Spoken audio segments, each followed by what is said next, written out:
Saya tengok yang paling awal sekali sebenarnya wilayah persekutuan dah ada dah. Dia kata Wahabi tak boleh masuk TV.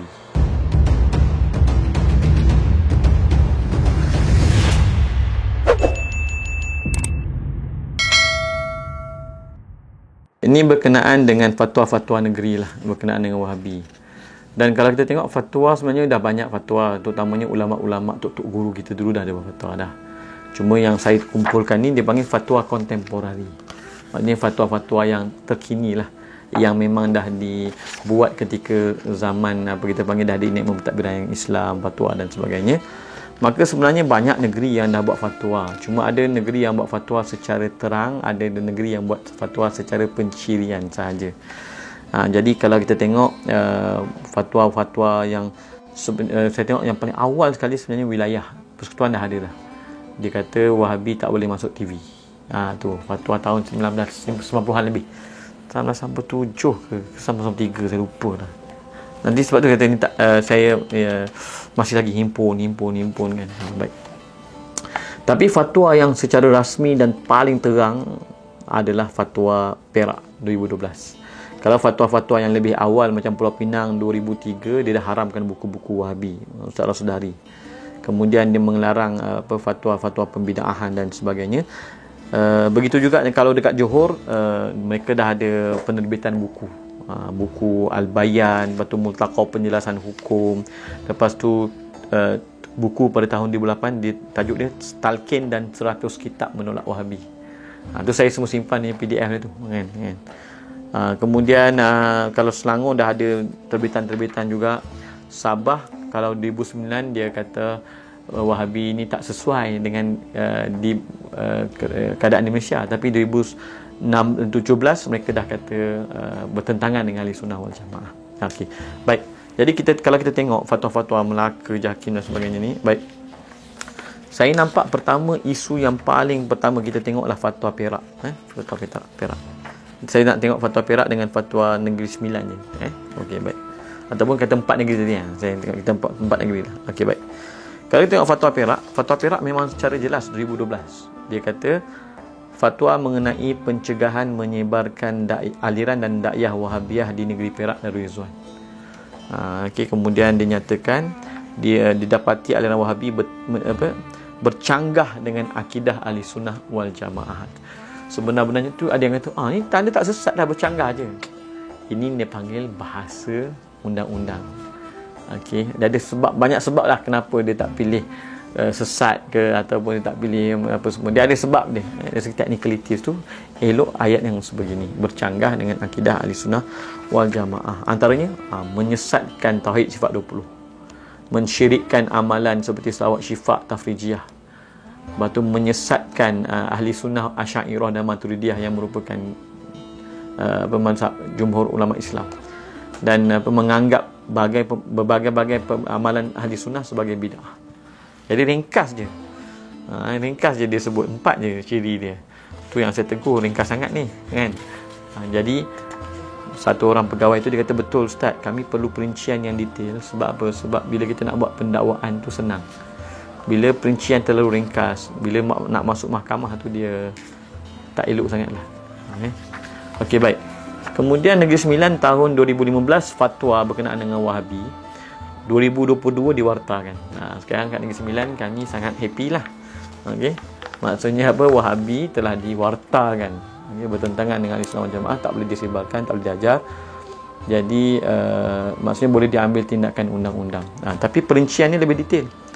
So dia kata menolak dan menyesatkan tauhid sifat 20, menganggap syirik amalan-amalan Ahli Sunnah seperti tawassul, tabaruk, istighatsah, selawat syifa, mendakwa Asy'ariyah dan Maturidiyah sesat, membid'ahkan berbagai amalan sunnah, menganggap sambutan-sambutan yang dilakukan bertujuan memuliakan Rasulullah itu sebagai syirik, menolak sepenuhnya amalan hadis dhaif, memahami Al-Quran secara zahir semata-mata, khususnya pada nas-nas mutasyabihat kan, sehingga menyebabkan kita pun tahu kesan tajsim, menolak fahaman bermadhab, menolak tarikat tasawuf, mempertikaikan ulama-ulama muktabar, mempertikaikan fatwa dan pihak berkuasa agama, berpegang dengan tashbih dan tajsim, kefahaman tashbih dan tajsim, mudah mengkafirkan, membid'ahkan, memfasikkan golongan yang tak dalanan mereka. Jadi fatwa Negeri Sembilan detail sikit. nak dibandingkan dengan negeri Perak.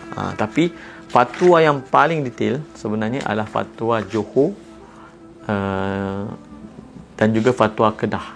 Cuma fatwa Johor terang sebut, fatwa Kedah dia tak begitu terang sebutnya. Dia maksudnya dia sebut menyalahi, tetapi ciri-ciri dia banyak.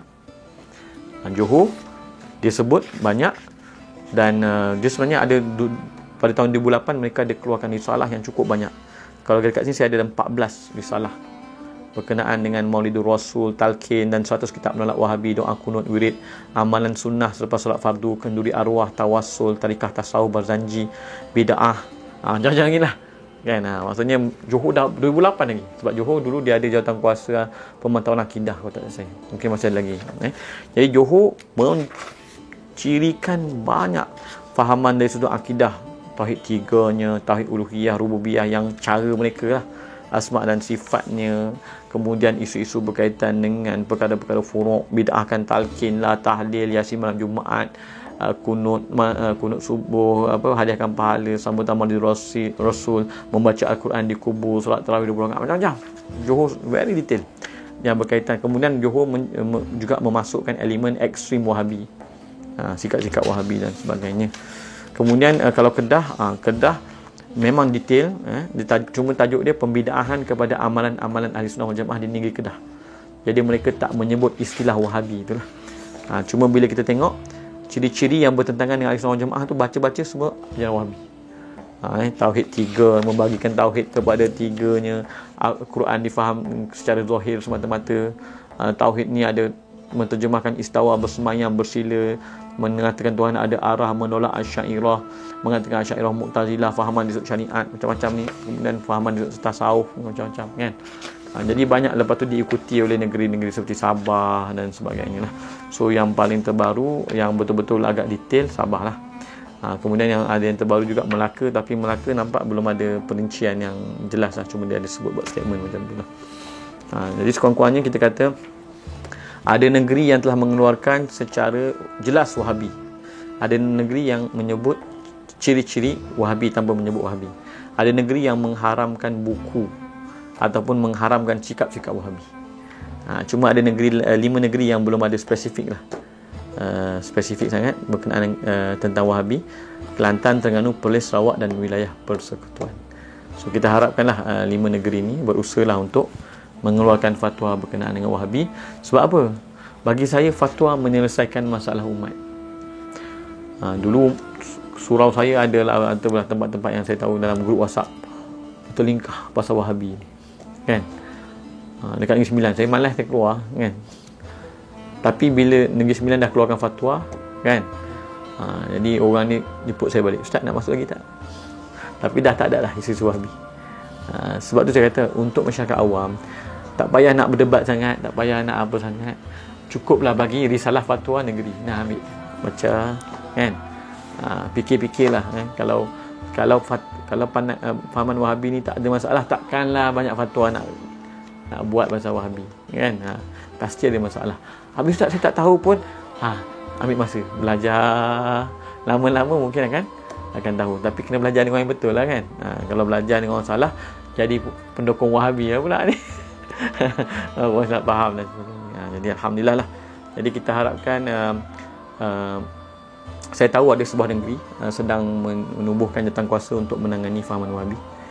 So ada negeri yang telah pun membuat modul untuk melatih para asatizah ataupun masyarakat menerangkan isu-isu Wahabi. Dan ada negeri yang sedang berusaha dan sebagainya. Dan antara yang baik juga adalah memberi penerangan tentang tarikat dan tasawuf. Kerana memang Wahabi dengan tasawuf ni dia memang kita pun tahulah, kan. Jadi biasanya kalau orang tu kuat tasawuf, dia akan tolak Wahabi. Kalau orang tu kuat Wahabi, dia akan tolak tasawuf tarikat. Macam tu lah. Jadi dan tasawuf ni cabang-cabang fardu ain Ahli Sunnah wal Jamaah. Okay, jadi macam saya katalah, kita makin kuat agama bukan makin ekstrim. Kita makin kuat agama makin mudah berlembut, bersangka baik pada orang, dan kita banyak mengkoreksi diri sendiri.